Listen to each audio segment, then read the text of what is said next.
नमः शिवाय. नमस्कार मंडळी, कृपासिंधू रहस्यगाथा या आपल्या हक्काच्या चॅनलमध्ये मी रेणुका तुमच्या सर्वांचं मनापासून स्वागत करते. मंडळी, आज हा व्हिडिओ तुमच्यापर्यंत पोहोचला आहे म्हणजेच हा काही योगायोग नाही. कारण शिवमहापुराणामध्ये असं स्पष्ट सांगितलं आहे की महाशिवरात्रीच्या दिवशी जर शिवकथा ऐकण्याची कोणाला इच्छा झाली तर त्या व्यक्तीवर आधीच महादेवांची कृपा असते. आणि ही कथा तुमच्यापर्यंत पोहोचली म्हणजे तुम्ही ते भाग्यवान आहात. म्हणूनच आजची ही कथा मध्येच सोडू नका. कारण शिवमहापुराण सांगतं, महाशिवरात्रीच्या दिवशी जी व्यक्ती ही कथा पूर्ण ऐकते तिची जन्मजन्मीची पापे नष्ट होतात आणि 7 पिढ्यापर्यंत दारिद्र्यही दूर होतं. मंडळी, महाशिवरात्र हे फक्त उपवासाचा दिवस नाही किंवा फक्त पूजा करण्याची रात्र नाही, तर ही ती रात्र आहे शिवतत्व अनुभवण्याची. म्हणजेच महाशिवरात्रीच्या दिवशी केलेली थोडीशी साधनासुद्धा अनेक जन्माचं पुण्य देतं. म्हणूनच आज मी तुम्हाला एकच विनंती करते, मोबाईल बाजूला ठेवा, मन शांत ठेवा आणि ही महाशिवरात्रीची कथा शेवटपर्यंत ऐकायचा संकल्प करा. कारण महादेव हे अर्धवट श्रद्धा स्वीकारत नाहीत, पूर्ण स्वीकारतात.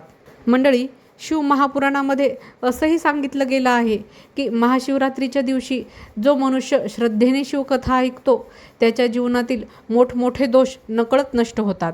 म्हणूनच आजची ही कथा फक्त कानानी न ऐकता हृदयाने देखील ऐका.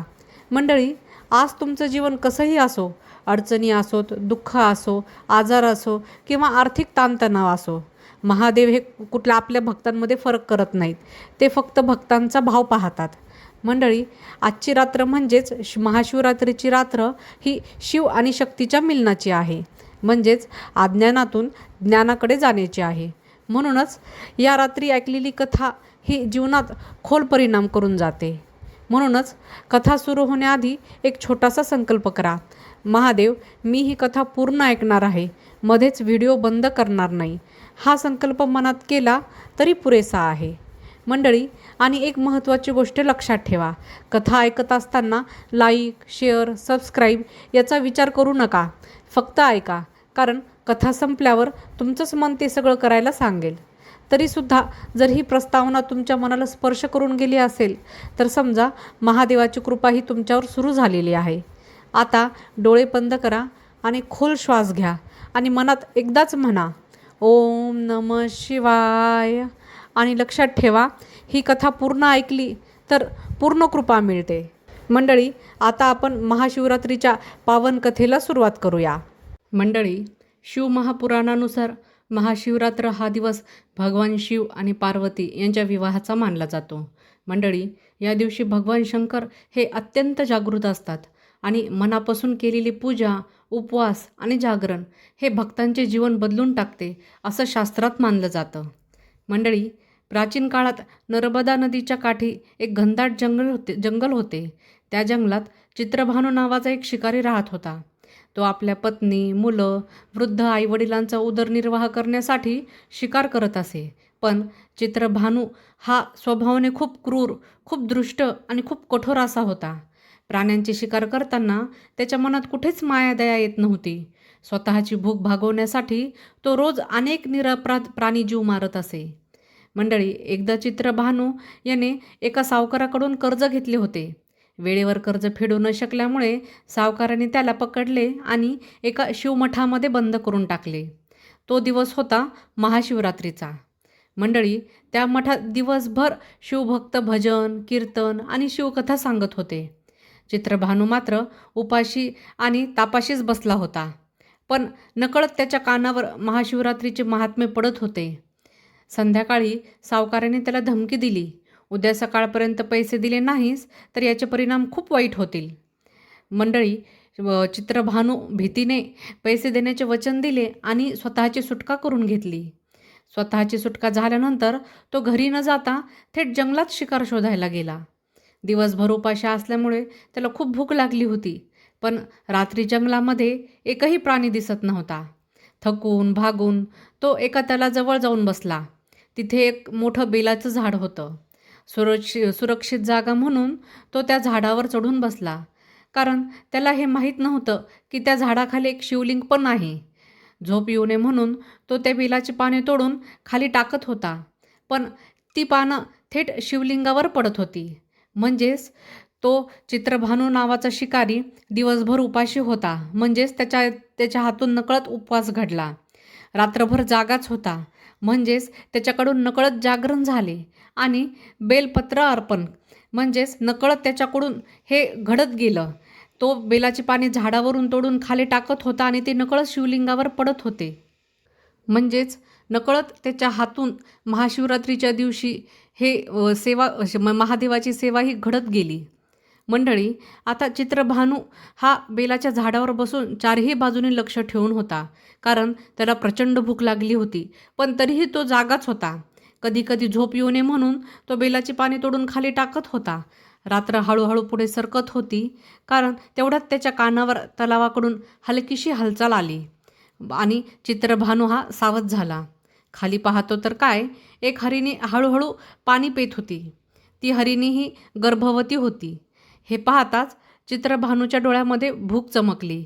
म्हणजेच त्याला आशा निर्माण झाली की आपल्याला आता मोठी शिकार मिळेल, तर आजची भूक भागेल असं त्याला वाटत होतं. त्याने धनुष्यबाण हातात घेतला आणि तो बाण चढवला आणि नेम साधला. तेवढ्यात अचानक काहीतरी अद्भुत घडले. ती हरिणी वर पाहून मानवी आवाजात बोलली, हे शिकारी थांब, मी गर्भवती आहे. माझ्या पोटामध्ये अजून एक जीव आहे. आता जर मला मारलंस तर 2 निरपराध जीव जातील. हे ऐकून चित्रभानू हादरला. प्राणी हा माणसासारखा कसा बोलत असेल हे त्याला स्वप्नासारखं वाटत होतं. तसंच हरिणी पुढे म्हणाली, मला थोडा वेळ दे. मी माझं पिल्लू सुरक्षित ठिकाणी जन्माला घालीन आणि मग तुझ्याकडे परत येईन. तेव्हा हवं तर मला तू मार. हरिणीच्या डोळ्यामध्ये अश्रू वाहत होते. क्षणभर चित्रभानूचे मन गोंधळले. इतक्या वर्षात त्याने कधीही कुणावर दया दाखवली नाही. पण त्यावेळी त्याच्या हातातील धनुष्यबाण सैल झाला. काही क्षण विचार करून तो म्हणाला, बरं जा, पण परत यायचं लक्षात ठेव. हरिणीने मान झुकवून कृतज्ञता व्यक्त केली आणि जंगलामध्ये निघून गेली. चित्रभानू थोडा वेळ स्तब्ध झाला. मी हे काय केलं? इतकी मोठी शिकार मी कशी सोडून दिली? तो स्वतःवरच चिडला. पण लगेच त्याला हरिणीचे अश्रू आठवले आणि त्याच्या हृदयात पहिल्यांदाच थोडीशी दया जागी झाली. तो पुन्हा सावध होऊन बसला. रात्र अजून संपलेली नव्हती. भूकही अजून तशीच होती. काही वेळाने पुन्हा तलावाकडे हालचाल जाणवली. यावेळी दुसरी हरिणी हळूहळू पाणी प्यायला येत होती. तीही एकटीच होती. घाबरलेली दिसत होती. चित्रभानूने पुन्हा धनुष्यबाण उचलला आणि तेवढ्यात ती हरिणी म्हणाली, हे शिकारी, मला मारू नकोस. मी माझ्या नवऱ्यापासून वेगळी झाली आहे. मी त्याचा शोध घेत आहे. एकदा मला त्याला भेटू दे, मग मी परत येईन. दुसऱ्यांदा अशी विनंती ऐकून चित्रभानू पुन्हा गोंधळला. पहिली हरिणी परत येईल की नाही याची खात्री नव्हती आणि आता ही दुसरीही हरिणी असं बोलत होती. पण तरीही त्याने तिलाही सोडून दिले. जा, पण परत ये, असं तो म्हणाला. तीही दुसरी हरिणी निघून गेली. आता चित्रभानू अधिकच अस्वस्थ झाला. 2 शिकार त्याच्या हातातून निघून गेल्या.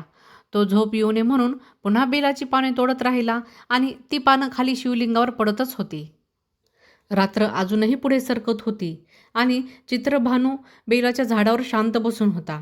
पण त्याचं मन मात्र अजिबात शांत नव्हतं. 2 वेळा शिकार हातातून गेली होती. भूक वाढत चालली होती. जर अजून एकही प्राणी मिळाला नाही तर आज घरी काय नेणार, हा विचार त्याला सतावत होता. रात्र अजून खोल झाली होती. चंद्र मधोमध आला होता आणि थंड वारा वाहत होता. तेवढ्यात त्याच्या कानावर पुन्हा आवाज आला. खाली पाहतो तर काय, एक हरिणी आपल्या 2 पिल्लांसह तलावाकडे येत होती. पिल्लांना जवळ घेऊन ती फारच सावध चालत होती. हे दृश्य पाहून चित्रभानूच्या मनात पुन्हा विचार आला. यावेळी मात्र आपण संधी सोडायची नाही. त्याने धनुष्यबाण पुन्हा घट्ट पकडला आणि नेम साधला. तेवढ्यात त्या हरिणीने वर पाहिलं आणि शिकाराला पाहून घाबरून म्हणाली, थांब, माझं ऐक. चित्रभानू पुन्हा थबकला. हरिणी रडवलेल्या आवाजात म्हणाली, ही माझी लेकरं लहान आहेत. माझ्या मरणानंतर ही अनाथ होतील. माझी तुला एकच विनंती आहे, मला जाऊ दे. ती पुढे म्हणाली, मी माझ्या पिल्लांना त्यांच्या वडिलांकडे सोपवते आणि लगेच तुझ्याकडे परत येईन. तेव्हा हवं तर तू मला मार. पिल्ले घाबरून आईला बिलगली होती. त्यांचे भयभीत डोळे चित्रभानूकडे पाहत होते. क्षणभर चित्रभानूचा राग उफाळून आला. आधीच 2 शिकार सोडले आहेत. माझी बायको, मुलं उपाशी आहेत, तो ओरडला. पण लगेच त्या पिल्लांकडे पाहून त्याचा राग हा थोडा कमी झाला. हरिणी पुन्हा म्हणाली, जशी तुला तुझ्या मुलांची माया आहे तशीच मला माझ्या पिल्लांची आहे. हे ऐकून चित्रभानूचं मन नरमलं. त्याने धनुष्यबाण खाली केला. जा, पण परत आलीस तर बरं होईल, असं म्हणत त्याने तिलाही सोडून दिलं. हरिणी पिल्लांसह पुन्हा जंगलामध्ये निघून गेली. आता चित्रभानू पूर्णपणे अस्वस्थ झाला. 3 वेळा शिकार सोडली होती. भूक, थकवा, तहान आणि विचार यामुळे तो खूप हैराण परेशान झाला. तो झोप येऊ नये म्हणून बेलाची पाने तोडत राहिला आणि ती बेलाची पाने शिवलिंगावर पडत राहिली. रात्र संपत आली. पूर्वेकडील आकाश हलकं उजळू लागलं. तेवढ्यात त्याला पुन्हा हालचाल जाणवली. यावेळी एक मजबूत नर हरिण सावकाश चालत येत होता. चित्रभानूला समजलं हा त्या तिन्ही हरिणीचा नवरा असणार. क्षणभर त्याच्या मनात क्रूर विचार आला आणि दृष्ट विचार आला, यालाच मारलं तर सगळंच संपेल. त्याने धनुष्यबाण पुन्हा उचलला. तेवढ्यात तो नरहरीण थांबून म्हणाला, हे शिकारी, जर तू माझ्या पत्नींना मारला असेल तर मला पण मार. आणि तो पुढे म्हणाला, पण जर तू त्यांना जीवदान दिला असेल तर मला थोडा वेळ दे. मी त्यांना शोधून येतो आणि मग तुझ्याकडे परत येतो. हे शब्द ऐकून चित्रभानू खूप थिजला, खूप हादरला. त्याला अचानक खाली दिसणारं शिवलिंग दिसलं. बेलपत्रांनी झाकलेलं ते तेजाने उजळलेलं. त्या क्षणी त्याचं मन पूर्णपणे बदललं. त्याने धनुष्यबाण खाली ठेवला आणि म्हणाला, जा, मी तुला मारणार नाही. तो शांतपणे म्हणाला. नरहरीण निघून गेला. चित्रभानू खाली उतरला. मनात त्याच्या खूप विचार आलेले आणि तेवढ्यात समोरून एक अद्भुत दृश्य दिसलं. आता चित्रभानू झाडावरून खाली उतरला. रात्रभर जागरण झालेलं, भूक लागलेली आणि मनातील गोंधळ यामुळे तो खूप थकून गेलेला होता. तेवढ्यात समोरून तिन्ही हरिणी, तो नर हरीण आणि 2 लहान पिल्लं चालत येताना त्याला दिसले. ते सर्वजण स्वतःहून परत आले होते. एक हरिणी पुढे येऊन शांत स्वरात म्हणाली, हे शिकारी, आम्ही दिलेला शब्द पाळायला परत आलो आहोत. आता तुला जे करायचं आहे ते कर. सर्व हरिण शांत उभे होते. त्यांच्या डोळ्यात भीती नव्हती, फक्त विश्वास आणि समर्पण होते. हे दृश्य पाहून चित्रभानू पूर्णपणे गोंधळला, पूर्णपणे हादरला. ज्या प्राण्यांना मारण्यासाठी तो सज्ज होता तेच प्राणी स्वतःहून त्याच्यासमोर उभे होते. त्या क्षणी त्याच्या हातातून धनुष्यबाण खाली पडला आणि त्याच्या डोळ्यातून अश्रू वाहू लागले. तो सगळ्या हरिणांसमोर बसला आणि म्हणाला, मी पापी आहे. तुमचं प्रेम, एकमेकांसाठीचं त्याग पाहून माझं हृदय पूर्णपणे बदललं आहे. आजपासून मी कुठल्याच जीवाची हत्या करणार नाही. मला माफ करा. आणि तेवढ्यात अचानक त्या ठिकाणी तेजाचा प्रकाश पसरला.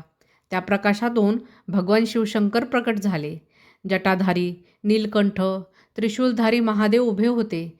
त्यांच्या चेहऱ्यावर करुण हास्य होते. चित्रभानू थरथरत त्यांच्या चरणी लोटांगण घालू लागला.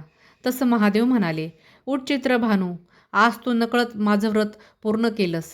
उपवास केला, जागरण झालं आणि बेलपत्र अर्पण केली. हे सर्वच नकळत घडलं. तसे ते पुढे म्हणाले, पण त्याहून मोठी गोष्ट म्हणजे काय, तर तुझ्या हृदयात दया जागी झाली. महादेवांनी त्या हरिणांकडे पाहिलं. त्यांच्या कृपेने ते सर्व तेजस्वी रूपात परिवर्तित झाले आणि दिव्य विमानात बसून स्वर्गाकडे गेले. मग महादेवांनी चित्रभानूला आशीर्वाद दिला, तुझी सर्व पापं नष्ट झाली आहेत. पुढील जन्मात तू एक महान राजा होशील आणि शेवटी तुला मोक्ष प्राप्त होईल. हे सांगून भगवान शिव अंतर्धान पावले. चित्रभानू बराच वेळ तिथे स्तब्ध उभा राहिला. त्या दिवसानंतर त्याचं आयुष्य संपूर्ण बदललं. तो घरी परतला, कुटुंबाची प्रेमाने काळजी घेऊ लागला आणि आयुष्यभर महाशिवरात्रीचं हे व्रत पाळू लागला. मंडळी, इथे आपली ही कथा संपली आहे. जर तुम्हाला हा व्हिडिओ आवडला असेल तर व्हिडिओला लाईक करा, जास्तीत जास्त लोकांपर्यंत शेअर करा, जेणेकरून त्यांची पापे नष्ट होतील